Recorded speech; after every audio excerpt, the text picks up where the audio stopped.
शिवपुरी में सुधा अपने बेटे रमेश, बहू रूपा और बेटी मालती के साथ रहती थी। रमेश और रूपा की शादी को बहुत समय हो चुका था, पर वे कभी कहीं अकेले घूमने नहीं गए थे। एक दिन रूपा रसोई में खाना बना रही थी और मालती पास में ही बैठी फोन चला रही थी। तभी मालती अपने फोन में एक फोटो दिखाते हुए रूपा से बोली, भाभी ये देखो कितनी सुंदर जगह है ना। हाँ बहुत सुंदर है मालती। वैसे भाभी आपसे एक बात पूछूं? हाँ पूछो ना। आप शादी के बाद भैया के साथ बाहर कहाँ घूमने गई हो? अरे मालती अब तुम्हें क्या बताऊं? अरे भाभी बताओ ना। वैसे भी आपकी शादी के बाद से ही मैं पढ़ाई और नौकरी के लिए बाहर चली गई थी। मैं कभी शादी के बाद आपके भैया के साथ अकेले कहीं जा ही नहीं पाई। क्या सच में? हाँ पर क्यों भाभी? अगर मैं और तुम्हारे भैया बाहर घूमने जाते तो माँ जी तो अकेली रह जाती ना, और तुम भी यहाँ नहीं थी उनका ध्यान रखने के लिए, और उनको अकेला छोड़कर तो ना मैं जा सकती हूँ और ना तुम्हारे भैया। अरे भाभी तो अब तो जा सकते हो ना आप और भैया साथ घूमने। अब तो मैं भी आ गई हूँ घर। अरे अब क्या जाना कहीं घूमने मालती, और घर के भी कितने काम होते हैं, तू सब कैसे संभालेगी? अरे भाभी मैं सब संभाल लूंगी, बड़ी हो गई हूँ मैं अब, और समझदार भी। हाँ बड़ी तो हो गई हो पर समझदार तो पहले से ही हो, अब नहीं हुई। रूपा मालती की बात टालकर वहाँ से चली जाती है। मालती भी मन में सोचती है कुछ भी हो जाए भैया भाभी को अकेले कुछ दिन बिताने के लिए बाहर तो भेज कर ही रहूंगी। दूसरे दिन सुबह मालती सुधा के कमरे में जाती है। सुधा पलंग पर लेटी आराम कर रही होती है। मालती उसके पास जाकर बैठ जाती है और उससे कहती है, माँ भैया और भाभी की शादी को कितना समय हो गया है ना?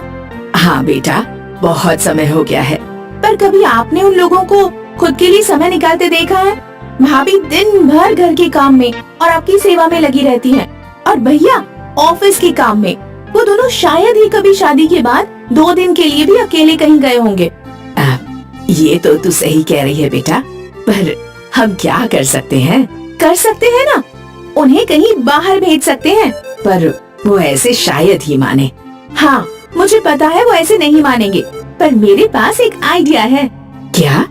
मालती सुधा के कान में कुछ कहती है। हम उन्हें नानी के घर भी तो भेज सकते हैं।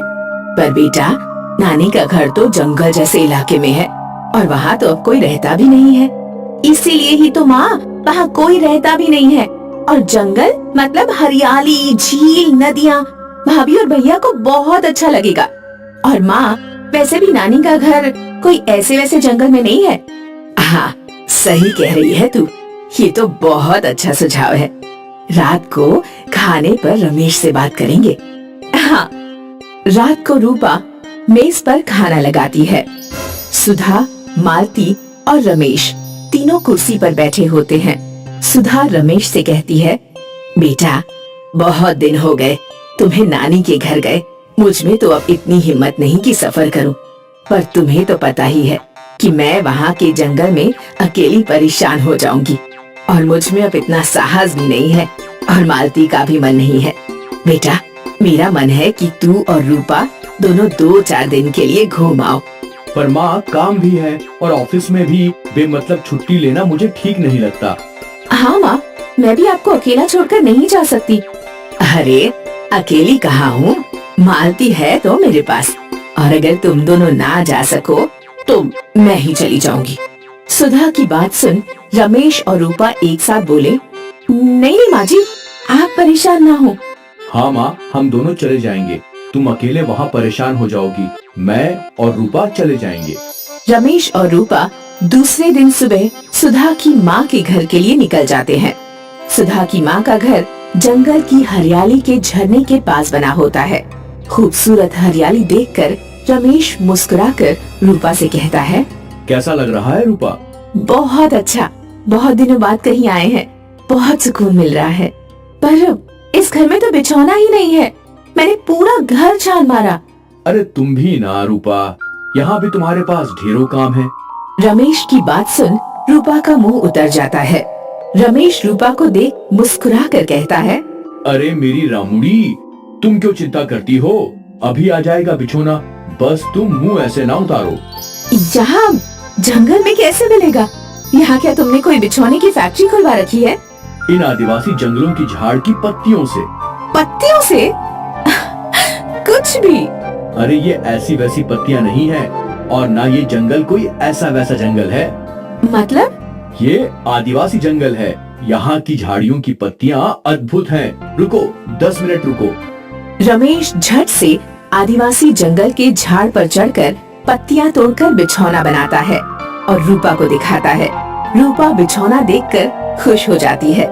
रमेश और रूपा दोनों बिछौने पर लेटकर झरने के नजारे देखकर बहुत खुश होते हैं और दूसरे दिन हंसते खेलते खुशी खुशी साथ घर के लिए चल देते हैं।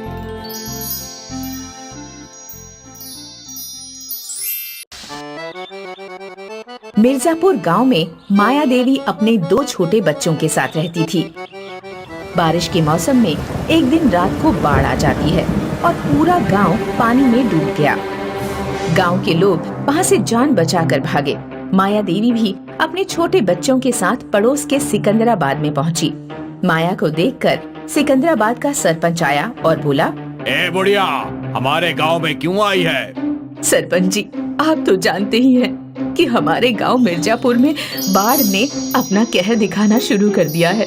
इसलिए मुझे और मेरे 2 बच्चों को अपने गांव के बाहर ही रहने दो। तू जानती नहीं कि तेरे पति से मेरी दुश्मनी थी, तो मैं दुश्मनों को कैसे रख सकता हूँ? और वैसे भी तुम इतने गरीब हो, मैं विश्वास नहीं कर सकता कि तुम चोरी नहीं करोगे। सरपंच जी, हम समय काटने आए हैं, हम चोरी क्यों करेंगे? ए बुढ़िया, ज्यादा सयानी मत बन और अपने बच्चों को लेकर यहाँ से निकल जा। माया सरपंच के आगे खूब रोई, गिड़गिड़ाई, लेकिन सरपंच तेज तेज हंसता रहा और माया को गांव से बाहर निकाल दिया। माँ, अब हम क्या करेंगे? गांव में पानी है और दूसरे लोग गांव में घुसने नहीं दे रहे। अब हम कहाँ जाएं? जंगल के अलावा भी तो कोई रास्ता नहीं है। माँ, हम इस सड़क पर भी तो रह सकते हैं। नहीं बेटा, यहाँ भी पानी आ जाता है और अगर पानी नहीं भी आया तो सरपंच नहीं रहने देगा। हमें इसकी नजरों से दूर जंगल में ही जाना होगा। ईश्वर ने जो भी लिखा है नसीब में, वो तो होना ही है। माया अपने बच्चों को लेकर जंगल में चली जाती है। जंगल में बहुत सारे बांस के पेड़ हैं। वहाँ 2 आम के और बाकी फलों के पेड़ भी हैं। माँ, यहाँ तो गर्मी बिल्कुल नहीं है और बहुत सारे फल भी हैं। अब हम यहाँ पर पेट भर के खा सकते हैं और आराम से रह सकते हैं। हाँ माँ, अच्छा हुआ वहाँ बाढ़ आ गई, क्योंकि ना तो वहाँ फल मिलते थे और ना इतनी ठंडी अच्छी हवा। बच्चों, बाढ़ बहुत अच्छे के लिए आई। हमें ऐसा नहीं सोचना चाहिए, क्योंकि बाढ़ के कारण जान और माल दोनों का नुकसान होता है। और हम जंगल में रह सकते हैं, लेकिन हमें यहाँ एक झोपड़ी बनानी होगी, नहीं तो जंगली जानवर हमें ही खा जाएंगे। लेकिन माँ, हम झोपड़ी कैसे बनाएंगे? हम लकड़ियों की मदद से झोपड़ी बनाएंगे। हाँ माँ, मैं पेड़ पर चढ़कर लकड़ी काट लाऊंगा। नहीं मेरे बच्चे, पेड़ों में भी जीवन होता है, हमें इन्हें नहीं काटना चाहिए। हम इनकी वजह से ही सांस लेते हैं और खाते पीते हैं। फिर हमारी झोपड़ी कैसे बनेगी माँ? वो सामने देखो, वहाँ पर कुछ सूखी लकड़ियाँ पड़ी हैं, हम उनसे अपनी झोपड़ी बनाएंगे। माया अपने बच्चों के साथ लकड़ी इकट्ठा करना शुरू कर देती है और कुछ घंटों की मेहनत के बाद वो पर्याप्त लकड़ी इकट्ठी कर लेते हैं। देव नदी की तरफ झोपड़ी के लिए फूस लेने चला जाता है। देव, अकेले वहाँ मत जाओ, पहले लकड़ी से झोपड़ी बना लेते हैं, बाद में फूस ले आएंगे। देव उसकी कोई बात नहीं सुनता और फूस उठाने चला गया। तभी देव की चीख निकली, क्योंकि उसे सांप ने काट लिया। माँ, क्या हुआ देव? माँ, मुझे सांप ने काट लिया। यह बात सुनकर माया और मोनी दोनों रोते हुए देव की तरफ दौड़े। देव भी बेहोश हो चुका था। देव, देव, देव, बेटा, बेटा, हे भगवान, मैंने क्या बिगाड़ा है तुम्हारा? तुमने पहले पति छीन लिया, फिर घर और अब बेटा भी। भगवान, मेरा बेटा मुझे लौटा दो। तभी उन्हें एक आवाज आती है। माया, मैं जादुई बांस का घर हूँ। मैंने तुम्हारी बातें सुनी थी कि तुम अपने बच्चों को पेड़ों के बारे में समझा रही थी। ये देखकर मुझे बहुत अच्छा लगा। मैं तुम्हारे बेटे को अब वापस जिंदा कर रहा हूँ और तुम्हें रहने के लिए एक जादुई घर दे रहा हूँ जिसमें तुम्हारा परिवार बिना किसी डर के रह पाएगा और तुम अन्य लोगों का भी भला कर पाओगी। मैं कोई सपना देख रही हूँ? अभी तुम्हारा बेटा ठीक हो जाएगा और एक आलीशान घर भी आ जाएगा जिसमें खाने का पूरा ध्यान रखा जाएगा। बस तुम अपनी आंखें बंद कर लो।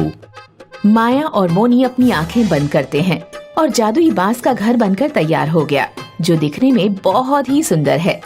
तभी देव भी जिंदा हो गया और उसने अपनी माँ को आवाज लगाई, माँ माँ। हाँ? देव, तू ठीक है? हाँ माँ, मैं तो सोया था और आपने तब तक इतना अच्छा घर बना दिया। घर? तीनों पीछे देखते हैं तो वो भी हैरान रह जाते हैं क्योंकि वहाँ बांस का जादुई घर है। वो तीनों जल्दी से घर के अंदर जाते हैं। अंदर से वो घर नहीं, महल है। देव और मोनी को वो घर बहुत पसंद आता है। वो वहीं रहने लगे और खूब फल खाते। इसी तरह तीनों रहने लगे। माया और उसके बच्चों के कुछ दिन आराम से बीत गए। फिर उन्होंने एक दिन देखा कि सरपंच भी बाढ़ से बचकर जंगल में भाग आया है। माया, मुझे माफ कर दे और मेरे परिवार को अपने घर में रख ले। माया, मुझे माफ कर दे। माया, आपने हमें अपने गांव में नहीं आने दिया, हम अपने गांव में क्यों आने दे? बेटा, मुझे माफ कर दो।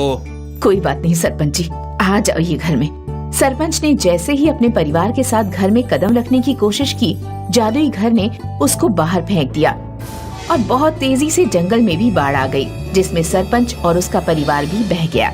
लेकिन जादुई बांस के घर को कुछ नहीं हुआ, वो सही सलामत रहा। कुछ दिन में बाढ़ का कहर शांत हो गया और माया अपने बच्चों के साथ जंगल में ही रहने लगी। एक गांव में रामू और मंगल नाम के दो नाई रहते थे। दोनों की दुकानें आमने सामने थी। रामू सरल स्वभाव का और एक दयालु इंसान था। उसकी दुकान पर अक्सर एक बूढ़ा भिखारी आया करता था। रामू फ्री में उस भिखारी के बाल काट देता, अपना खाना उसे खिला देता और ठंड के दिनों में उसे गर्म कपड़े भी देता। दूसरी तरफ मंगल एक चालाक और कंजूस इंसान था। वह अपनी दुकान पर आने वाले ग्राहकों से इधर उधर वाले लोगों की बुराइयां और चापलूसी से भरी बातें करता। भाई साहब, तुमने रमेश के लड़के के बारे में कुछ सुना? अरे हाई स्कूल में 3 बार फेल हो गया है। रमेश के सारे बच्चे बिगड़े हुए हैं।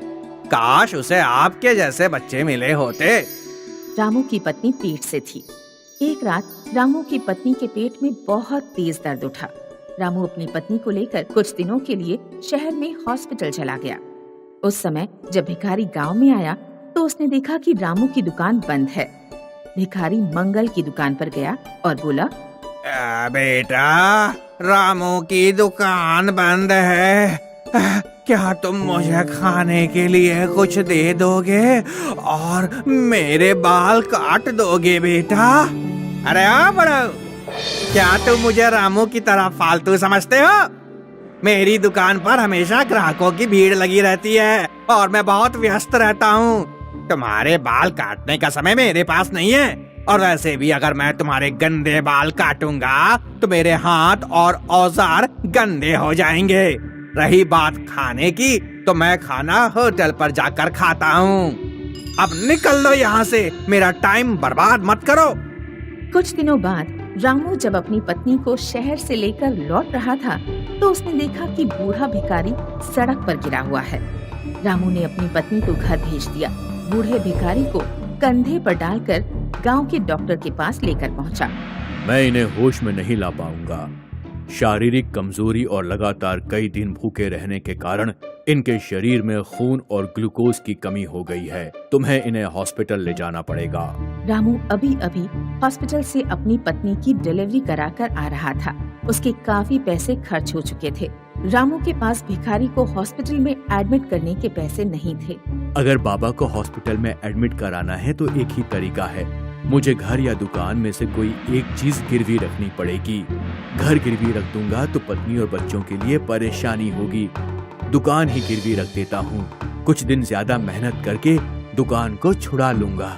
रामू ने अपनी दुकान गिरवी रख दी और बूढ़े को अस्पताल ले जाकर उसकी जान बचा ली। लेकिन जब रामू गांव लौट कर आया तो उसने देखा कि मंगल ने रामू के बराबर में ही अपने बेटे के लिए एक और नाई की दुकान खुलवा दी है। गांव में 3 दुकानें हो जाने के कारण रामू का धंधा बिल्कुल ही मंदा पड़ गया। एक दिन रामू मंगल के पास गया और उसने विनती की। मंगल भाई, क्या तुम अपने बेटे की दुकान कहीं और शिफ्ट करवा दोगे? मैंने एक भिखारी की जान बचाने के लिए अपनी दुकान गिरवी रख दी थी। अगले 2 महीने में मैं अगर रकम नहीं चुका पाया तो मेरी दुकान हमेशा के लिए मेरे हाथों से निकल जाएगी। क्या मैंने तुमसे कहा था कि भिखारी को हॉस्पिटल में एडमिट करवाओ और उसका खर्चा उठाओ? मेरा बेटा कहीं दुकान शिफ्ट नहीं करेगा। तुम्हारी दुकान तुम्हारे पास रहे या ना रहे, मुझे इससे कोई मतलब नहीं। 2 महीने बीत गए और रामू दुकान छुड़ाने के लिए पैसे इकट्ठे नहीं कर पाया। बनिया उसके घर पर आकर धमकी दे गया कि अगले सप्ताह तक अगर पैसे नहीं मिले तो रामू अपनी दुकान भूल जाए। रामू बहुत चिंतित था। उसे अपना भविष्य अंधकार में नजर आ रहा था। एक रात रामू को एक सपना आया। सपने में उसे वही बूढ़ा भिखारी नजर आया जिसकी उसने जान बचाई थी। रामू, तुम जैसे नेक दिल लोग दुनिया में बहुत कम हैं। बहुत साल पहले किसी ने मुझे वरदान दिया था कि मरने के बाद मेरा शरीर सोने में बदल जाएगा। मेरी उम्र पूरी हो चुकी है। कल मैं तुम्हारे दरवाजे पर आऊंगा। तुम मेरे सर पर एक लाठी मारना, मेरा शरीर मरकर सोने का बन जाएगा। उसके बाद तुम अपने घर की आर्थिक स्थिति आसानी से सुधार पाओगे। अगले दिन जब रामू सोकर उठा तो रात में आए सपने के बारे में सोचने लगा। रामू को नहीं लगा था कि उसका सपना सच होने वाला है, लेकिन तभी उसे सामने से बूढ़ा भिखारी आता हुआ दिखाई दिया। नहीं, मैं किसी के सिर पर डंडा मारकर उसकी जान नहीं ले सकता। तुम किसी की जान नहीं ले रहे हो। मैं वैसे भी मरने वाला हूँ। जाते जाते मैं बस तुम्हारी थोड़ी मदद करना चाहता हूँ। रामू ने कपकपाते हाथों से भिखारी के सिर पर डंडा मारा। भिखारी का शरीर जमीन पर गिर गया और सोने का बन गया। मंगल उस समय दुकान पर जा रहा था। उसने यह सब देख लिया। मंगल की लोभी बुद्धि ने सोचा, लगता है सुबह के इस समय कोई विशेष मुहूर्त होता है। अगर इस समय कोई घर के दरवाजे पर आए, भिखारी के सिर पर डंडा मारकर उसे मार दे तो उसका शरीर सोने का बन जाता होगा। मैं एक नहीं 3 भिखारियों को बुलाकर उन्हें मार दूंगा और उनका शरीर सोने का बना दूंगा। फिर मैं रामू से 3 गुना ज्यादा अमीर बन जाऊंगा। उस दिन शाम को मंगल मंदिर पर गया और उसने 3 भिखारियों को अगले दिन सुबह सुबह अपने घर पर आने का निमंत्रण दिया। मैं हर पूर्णिमा को गरीब लोगों को खाना खिलाता हूँ। कल सुबह 7 बजे अगर आप तीनों मेरे घर पधारेंगे तो मुझे आपकी सेवा करने में बहुत खुशी होगी। बेचारे भिखारी अगले दिन खाना खाने के लिए मंगल के घर पहुँचे। हमें आपकी आंखों पर पट्टी बांधनी होगी। दरअसल ये एक रिवाज है। मंगल, उसकी पत्नी और उसके बेटे ने तीनों भिखारियों की आंखों पर पट्टी बांध दी और फिर जोर जोर से उनके सिर पर डंडा मारने लगे। भिखारियों की चीख पुकार सुनकर गांव के लोग मंगल के घर पहुँचे। तीनों भिखारी मर गए, लेकिन किसी का शरीर सोने का नहीं बना। गांव के प्रधान तक ये बात पहुंची कि मंगल ने 3 भिखारियों की हत्या कर दी है। मंगल पर मुकदमा चला और उसे फांसी की सजा हो गई।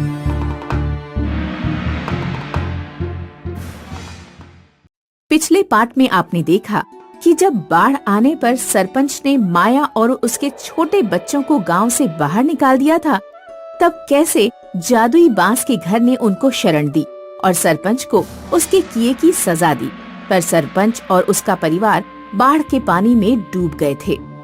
सरपंच पानी में डूब गया था क्योंकि पानी बहुत तेज आ गया और वह मदद के लिए चिल्लाने लगा, बचाओ बचाओ, कोई तो हमारी मदद करो। दीदी, हम इनकी मदद कैसे कर सकते हैं? मैं भी इनकी मदद करना चाहती हूँ, लेकिन हम इनकी मदद कैसे करें? हमने इनकी मदद करने की कोशिश की थी, लेकिन इनके किए को जादुई बांस के घर ने भी माफ नहीं किया। इसलिए अब इनकी मदद तो सिर्फ भगवान ही कर सकते हैं। माया इतना कहकर घर के अंदर चली गई। दीदी, भगवान कैसे मदद करेंगे? उनके पास कौन जाएगा बताने के लिए कि किसी को आपकी मदद की जरूरत है? अरे बुद्धू, भगवान जी ऐसे किसी को नहीं मिलते हैं। फिर कैसे मिलते हैं? जब हम हाथ जोड़कर और अपनी आंखें बंद करके भगवान जी को कुछ बोलते हैं तो वो सुन लेते हैं और जरूर पूरा करते हैं। ठीक है दीदी, मैं अभी भगवान जी से सरपंच चाचा की मदद करने के लिए बोलता हूँ। मोनी भी अंदर चली गई और देव घर के दरवाजे पर ही बैठ गया और भगवान से प्रार्थना करने लगा। सरपंच, उसकी पत्नी और 2 छोटे बच्चे बाढ़ में बहते हुए एक पेड़ से टकरा गए और उन्हें वहाँ एक लकड़ी का बड़ा लट्ठा दिखाई दिया। हमें इस पर बैठ जाना चाहिए। हाँ, तुम सही कहती हो। बच्चों की जान भी तो बचानी होगी। मेरे किए की सजा भगवान मेरे बच्चों को क्यों दे रहा है? सरपंच ने दोनों बच्चों को लकड़ी के बड़े लट्ठे पर बैठा दिया और वह और उसकी पत्नी भी उसी पर बैठ गए। हे भगवान, तू मेरे कर्मों की सजा मेरे परिवार को क्यों दे रहा है? मुझे मार दे, लेकिन मेरे परिवार को घर दे दो भगवान। क्या हुआ? आप खुद को क्यों कोस रहे हो? इसमें आपका क्या गुनाह? ये तो बाढ़ आई है। सब मेरे कर्मों की ही सजा है। जब माया के गांव में बाढ़ आई थी तो वह हमारे गांव में अपने बच्चों के साथ कुछ दिन रहने के लिए आई थी, लेकिन मैंने उसे बेइज्जत करके निकाल दिया था और आज हम पर मुसीबत आई तो माया ने माफ कर दिया, लेकिन भगवान ने माफ नहीं किया। जल्दी ही सब ठीक हो जाएगा। सरपंच खुद को कोसता रहा और भगवान से माफी मांगने लगा। देव और मोनी घर के दरवाजे पर बैठकर बाहर भरे हुए पानी को देख रहे थे। काश हमारे पास कोई नाव होती और हम फिर उसमें बैठकर पूरे जंगल की सैर करते। हाँ दीदी, और खूब सारे फल फूल तोड़ कर लाते। जादुई बांस के घर ने बोला था कि हमें जो भी कुछ चाहिए वो हमें दे देगा, इसलिए अब हमको एक नाव मांगनी चाहिए। जादुई बांस के घर, हमें एक नाव चाहिए जिससे हम सारा जंगल घुमाएं और खूब सारे खट्टे मीठे फल भी मिल जाएं। ठीक है प्यारे बच्चों, मैं तुमको एक ऐसी नाव दे रहा हूँ जो तुम्हारे बगैर चलाए ही तुमको स्वयं चलकर सारा जंगल घुमाएगी और तुमको फल भी दिलाएगी। धन्यवाद जादुई घर। अब दोनों अपनी आंखें बंद करो। देव और मोनी ने आंखें बंद की। जादुई बांस के घर ने अपनी शक्तियों से पानी में एक नाव खड़ी कर दी जो देखने में बहुत ही सुंदर थी। अब तुम दोनों आंखें खोल सकते हो। मोनी और देव ने आंखें खोलकर देखा तो वह हैरान हो गए, क्योंकि उनके सामने पानी में एक चमचमाती हुई बहुत ही सुंदर नाव खड़ी थी। दीदी, जादुई बांस के घर ने हमारी ये ख्वाहिश भी पूरी कर दी। अब बाढ़ के पानी में खूब मजे करेंगे। अब ये हमारा एक बहुत बड़ा स्विमिंग पूल बन गया है, पूरी दुनिया में सबसे बड़ा। चलो दीदी, जल्दी से नाव में बैठते हैं। दोनों बहन भाई नाव में बैठ गए और नाव खुद चलने लगी। वाह दीदी, कितना सही है कि हम उस गांव से आ गए। अब यहाँ आकर कितने आराम से रहते हैं। हाँ देव, वहाँ तो सूखी रोटी भी नहीं मिलती थी और यहाँ इतना अच्छा अच्छा खाना मिल रहा है। ये सब जादुई बांस के घर का कमाल है। वो ऊपर देखो दीदी, पके हुए आम है। मेरे पास एक छड़ी है, हम इससे आम तोड़ लेंगे। मोनी ने जैसे ही आम तोड़ने के लिए छड़ी उठाई, लेकिन तोड़ने से पहले ही आम नाव में आकर गिरने लगे। दीदी, यहाँ सब कुछ जादुई है। देखो, पेड़ ने खुद ही हमको आम दे दिए। हाँ, आम बहुत मीठे हैं। बाढ़ आने के बाद ये जंगल और खूबसूरत हो गया है। यहाँ पर बत्तख भी आ गई है और हम भी घूम रहे हैं। दोनों बहन भाई बातें करते हुए जंगल की सैर करने लगते हैं। सरपंच और उसका परिवार लकड़ी के लट्ठे पर बैठे बैठे ही सो गए थे, लेकिन तभी वह लट्ठा पलटने लगा। सरपंच घबरा कर उठा तो वह डर गया, क्योंकि जंगल में बहुत तेज तूफान आया था। सरपंच ने यह देखकर अपने परिवार को एक विशाल वृक्ष पर बैठा दिया। जैसे ही सरपंच खुद भी पेड़ पर चढ़ने वाला था, लेकिन उससे पहले ही उसे 2 बच्चों के चीखने की आवाज आई। उसने देखा कि पानी में एक नाव पलट रही है मुझे इन बच्चों को बचाना होगा। और डूबती हुई नाव को पकड़कर खड़ा हो गया। तूफान बहुत तेज आ रहा था। इतने भयंकर तूफान में किसी की भी आंखें खुल नहीं रही थी, लेकिन सरपंच अपनी पूरी ताकत से उसे पकड़कर खड़ा रहा। और कुछ देर बाद तूफान शांत हो गया। तीनों ने आंखें खोलकर देखा तो पानी भी गायब हो चुका था। ये देखकर सभी हैरान हो गए। ये पानी कहाँ गया? बाढ़ अचानक से खत्म हो गई। सरपंच चाचा, आप दोनों तो माया के बच्चे हो। अच्छा, ये अचानक तूफान का आना, तुम्हारा डूबना और फिर तूफान और बाढ़ का अचानक ही गायब हो जाना, इस सब के पीछे की वजह मुझे समझ आ गई है। लगता है भगवान मेरी परीक्षा ले रहे थे। अब उन्होंने मुझे माफ कर दिया। मोनी और देव अपने घर गए और माया को सब कुछ बता दिया। दूसरी तरफ सरपंच ने भी अपने परिवार को सब कुछ बताया और उनके साथ अपने गांव में चला गया। लेकिन अब सरपंच पहले की तरह घमंडी और क्रूर नहीं था, बल्कि अब वह नम्र, दयालु और दानी बन चुका था। अर्जुन और आस्था गरीब किसान थे। उनका इकलौता बेटा था अभय। दोनों मिलकर अभय की हर जिद पूरी करते थे। अरे, आप इस महीने अपने लिए नई शर्ट लेने वाले थे ना? अरे, लेने वाला तो था अभय की माँ, पर अब नहीं लूंगा। क्यों, क्या हुआ? अरे, वो अभय जीन की पैंट की जिद कर रहा है ना। वो तो हर वक्त किसी न किसी चीज की जिद करता रहता है। ऐसे हम उसकी हर जिद थोड़ी ना पूरी कर सकते हैं। हमारी ही वजह से वो दिन ब दिन बिगड़ता जा रहा है। अरे, अब जाने भी दो। छोटी सी तो जिद है उसकी, जीन पैंट की। वैसे भी मेरे पास तो शर्ट है। मैं अगले महीने नई शर्ट ले लूंगा। क्या फर्क पड़ता है? आपको तो समझाना ही बेकार है। जैसा आपको ठीक लगे कीजिए। हर बार अभय पहले अर्जुन की जिद पूरी करता था और वो कभी भी अपनी नहीं सोचता था, पर फिर भी अर्जुन नाखुश था। उसे गांव के अमीर घरों के बच्चों को देखकर जलन होती थी। उसे वो सब कुछ चाहिए था जो उनके पास था। ठाकुर के लड़के के पास कितनी सारी पैंट्स हैं, टी शर्ट्स भी हैं, उसके पास साइकिल भी है। काश मैं ठाकुर का बेटा होता तो वो सब मेरे पास होता। अरे, ऐसा क्यों सोच रहा है? तेरे पापा तुझे फिर भी काफी चीजें दिलवाते हैं दोस्त। हाँ, पर सोच, अगर मैं भी अमीर होता तो मेरे पास कितने पैसे होते। मैं तुम सबको रोज मनपसंद खाना खिलवाता, कोल्ड ड्रिंक पीते, पिक्चर देखने जाते। सोच यार। हाँ, होता तो अच्छा होता, पर अभी हमारे पास जो भी है मैं उसमें भी खुश हूँ दोस्त।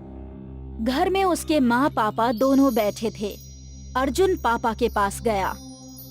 पापा, मुझे नई साइकिल, नए कपड़े और पैसे चाहिए। मांग तो ऐसे रहा है जैसे तेरे पापा के पास सोने की टकसाल हो। अब मेरे पापा गरीब हैं तो इसमें मेरी क्या गलती है? मुझे भी गांव के अमीर बच्चों की तरह रहना है बस। तेरे पापा तेरे लिए सब तो कर रहे हैं। तेरी जीन पैंट के लिए उन्होंने खुद शर्ट नहीं खरीदा। देख, फटी हुई शर्ट पहन रहे हैं। थोड़ी तो शर्म कर। अर्जुन ने पापा की फटी शर्ट देखी। अब वो क्या ही कह सकता था। उसे सब कुछ चाहिए तो था, पर वो जानता था कि उसके माँ पापा उसे वो सब नहीं दे सकते। वो घर से बाहर निकल गया और जंगल की ओर चल पड़ा। वो अपनी फूटी किस्मत को कोस रहा था। काश मैं भी अमीर होता। हे भगवान, आप बस इतना कर दो कि मुझे ढेर सारे पैसे दे दो भगवान। अर्जुन ने जैसे ही अगला कदम रखा, वो एक बहुत ही गहरे गड्ढे में जा गिरा। उस गड्ढे से वो अलग ही शहर में जा पहुंचा। ये पूरा का पूरा शहर बांस का था। बांस के रास्ते, बांस के घर, बांस का कुआं। ये मैं कहाँ हूँ? और यहाँ सब कुछ बांस का क्यों है? अर्जुन यहाँ वहाँ देख ही रहा था कि अचानक आंधी चलने लगी और आंधी के साथ 2000 की नोट उड़ने लगी। हाँ? पैसे, इतने सारे पैसे। अर्जुन ने उड़ते हुए सारे पैसे बटोर लिए। उसे अपनी आंखों पर यकीन नहीं हो रहा था। उसने नोटों की बहुत बड़ी गड्डी बना ली। भगवान, आपने मेरी सुन ली। धन्यवाद भगवान, धन्यवाद। यहाँ वहाँ दौड़ दौड़ कर अर्जुन थक गया था। उसे प्यास लगी थी। उसे पास में ही एक कुआं दिखा और वो पानी पीने गया। पर जैसे ही उसने बाल्टी ऊपर खींची तो उसमें पानी के बदले हीरे आ गए। हीरे? सही कहते हैं लोग, ऊपर वाला जब भी देता है छप्पड़ फाड़ के देता है। वाह वाह वाह, मेरी किस्मत। पहले पैसे मिले और अब हीरे। अब तो मैं गांव में सबसे अमीर बन जाऊंगा। सारी मनपसंद चीजें भी खरीद पाऊंगा। अब बस मुझे वापस गांव लौटने का रास्ता ढूंढना है। वो तो मैं ढूंढ ही लूंगा। अर्जुन ने हीरो की बाल्टी उठा ली और रास्ता ढूंढने लगा। वो कभी इस दिशा में जाता तो कभी उस दिशा में। काफी देर तक यहाँ वहाँ घूमने के बाद वो परेशान हो गया। इस बांस के शहर से बाहर जाने का रास्ता ही नहीं है। अब मैं क्या करूं? मुझे भूख भी बहुत लगी है। ढूंढता हूँ कहीं कुछ मिलता है क्या। अर्जुन एक पेड़ के पास गया जिस पर सुनहरे फल लगे थे। ये सुनहरे फल खाकर ही अपना पेट भर लेता हूँ। हाँ। अर्जुन ने एक पत्थर फेंककर एक सुनहरा फल तोड़ा। वो फल नीचे गिरा। अर्जुन ने उस फल को खाना चाहा तो उसके दांत दर्द करने लगे। ये फल भी सोने का है। भूख के मारे मेरे पेट में गुड़गुड़ हो रही है। और तो और यहाँ पानी भी नहीं है। अगर मैं अभी घर होता तो माँ अपने हाथों से मुझे खाना खिलाती। हे भगवान, मेरी मदद कीजिए ना प्लीज। अर्जुन का रोना सुनकर एक देवी उसके सामने आई। अर्जुन, तुम रो क्यों रहे हो? तुम्हें ही तो पैसे और सोना चाहिए था। नहीं, मुझे ये सब नहीं चाहिए। मुझे अपने घर वापस जाना है, अपने माँ पापा के पास। पर वो दोनों तो गरीब हैं। वो तुम्हारे सारे शौक पूरे कैसे करेंगे? बेहतर होगा कि तुम यहीं रुको। यहाँ कितना सारा सोना है, पैसे हैं, वैभव ही वैभव है। नहीं देवी माँ, मुझे ये सब नहीं चाहिए। मैं समझ गया हूँ कि जीने के लिए पानी, खाना और माँ पापा कितने जरूरी हैं। तो अब तुम घर जाकर अपने माँ पापा से किसी भी चीज की जिद नहीं करोगे ना? नहीं, बिल्कुल नहीं। मुझे सोना पैसा कुछ नहीं चाहिए। बस मुझे मेरे घर वापस भेज दीजिए। ठीक है, अब तुम समझ चुके हो। तुम्हारा कल्याण हो। देवी ने जादू किया और अर्जुन वापस उसी जगह में पहुंच गया। वो दौड़ते हुए अपने घर गया। माँ पापा, मुझे कुछ नहीं चाहिए। मुझे बस आप दोनों चाहिए, बस। अर्जुन ने रोते हुए अपने माँ पापा को सारा किस्सा बताया। हे देवी माँ, आपका लाख लाख शुक्रिया। आपने मेरे बेटे को सद्बुद्धि दे दी। धन्यवाद देवी माँ। आस्था और अभय ने देवी माँ का शुक्रिया किया और उस दिन के बाद अर्जुन ने किसी चीज की कभी जिद नहीं की। जो उसे मिलता वो उसी में खुश रहता।